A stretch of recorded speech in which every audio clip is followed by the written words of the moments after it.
There was a famine in the land, besides the first famine that was in the days of Abraham. Isaac went to Abimelech, king of the Philistines, to Gerar. The Lord appeared to him and said, Don't go down into Egypt. Dwell in the land which I will tell you of. Sojourn in this land, and I will be with you, and will bless you.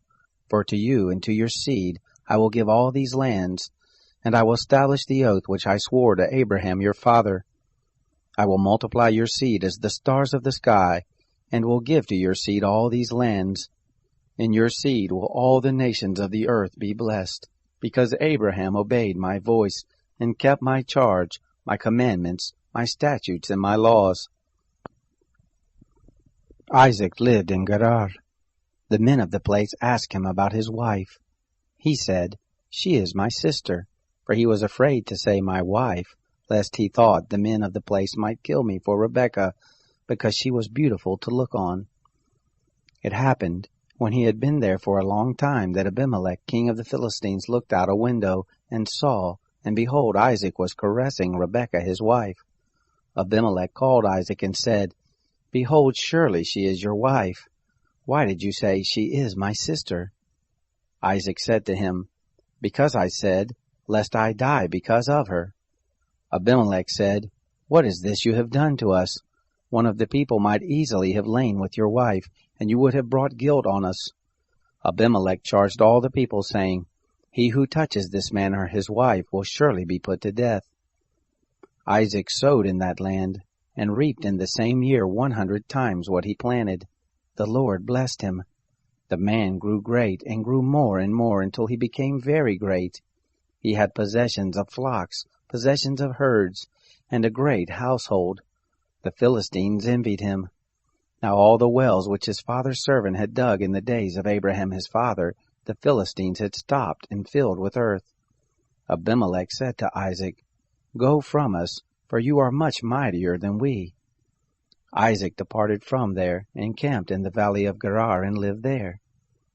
Isaac dug again the wells of water, which they had dug in the days of Abraham his father, for the Philistines had stopped them after the death of Abraham.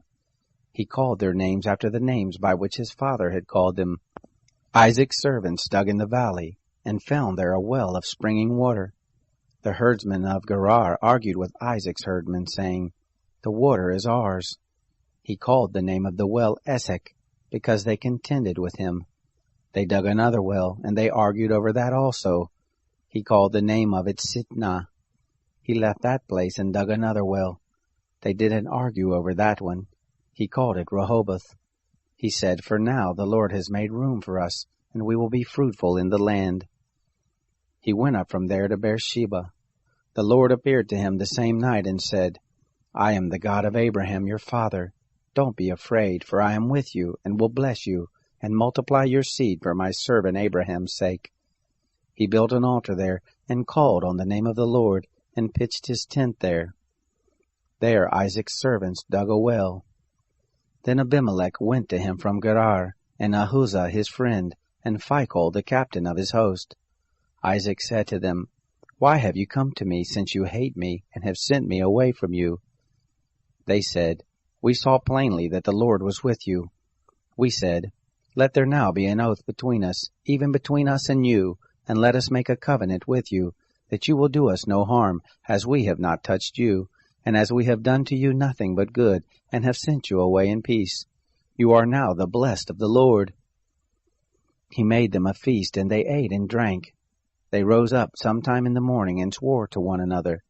Isaac sent them away, and they departed from him in peace.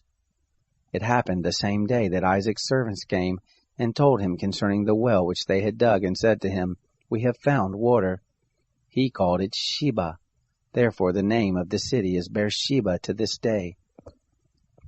When Esau was 40 years old, he took as wife Judith, the daughter of Beeri the Hittite, and Basemath, the daughter of Elon the Hittite. They grieved Isaac and Rebekah's spirits.